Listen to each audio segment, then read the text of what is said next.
வணக்கம். நான் doctor Santhoshkumar, intervention radiologist, Kauvery hospital, Salem. இப்போ இன்றைக்கி என்ன நம்ம பார்க்க போகிறோம் அப்படின்னா நமக்கு கேன்சர் ரிலேட்டட் ட்ரீட்மெண்ட் இன்டர்வென்ஷன் ரேடியாலஜியில் என்னென்ன நம்மளால் செய்ய முடியும். முதல் முக்கியமான விஷயம் நமக்கு மூளையை சுற்றி வர கட்டிகள், அதாவது மெனிஞ்சியோமாஸ்ன்னு சொல்லுவோம். அடுத்தது பார்த்திங்கன்னா மூளையை சுற்றி உருவாகிற இரத்த கசிவு, எக்ஸ்ட்ரா டியூரல் சப்டியூரல் ஹெமரேஜஸ் அப்படின்னு சொல்கிறது. இதில் இந்த மெனிஞ்சியோமாவுக்கும் இந்த சப்டியூரல் ஹெமரேஜ் அப்படின்றதுக்கும் பார்த்திங்கன்னா நம்மளால் இன்டர்வென்ஷன் ரேடியாலஜி மூலமாக ட்ரீட்மெண்ட் பண்ண முடியும். மெனிஞ்சியோமாவுக்கு என்னென்னா, ஆப்ரேஷன் பண்ணுறதுக்கு முன்னாடி நம்ம உள்ளுக்குள்ளே ரத்த குழாய்க்குள்ளே போய் அந்த மெனிஞ்சியோமான்ற கட்டி எங்கெங்கெல்லாம் ரத்தத்தை எடுத்துக்குதோ அந்த ரத்த குழாயை க்ளோஸ் பண்ணிவிட்டு நம்ம சர்ஜரிக்கு முன்னாடி ரத்தம் உள்ளுக்குள்ளே கசியிறது அந்த சர்ஜிக்கல் டைமில் கண்ட்ரோல் பண்ணுறதுக்கு உண்டான வாய்ப்புகள்.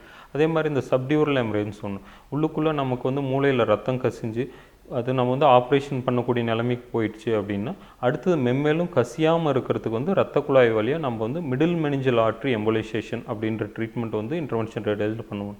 இந்த மாதிரி எம்போலைசேஷன் பண்ணும்போது ஒரு டைம் அந்த இரத்த கசிவு அடுத்த டைம் வரத்துக்கு வாய்ப்புகள் ரொம்ப ரொம்ப குறைவாக இருக்கும். ஏன்னா இந்த இரத்த கசிவானது மேலும் மேலும் அடிக்கடிக்கு எஸ்பெஷலி யாருக்குன்னா வயசு ஜாஸ்தியாக இருக்கும்போது வரத்துக்கு உண்டான வாய்ப்புகள் ஜாஸ்தியாக இருக்கும்.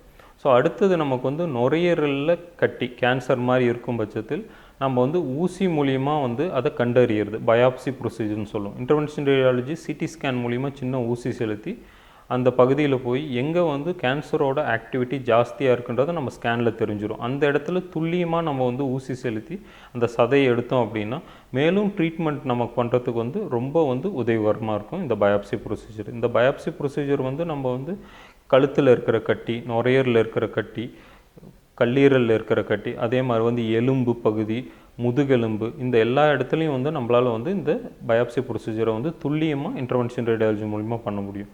ஸோ ஆப்ரேஷன் இல்லாமல் ஊசி மூலிமா அது ட்ரீட்மெண்ட் பண்ணுறதுனால நமக்கு ரெக்கவரியும் ஃபாஸ்ட்டாக இருக்கும்.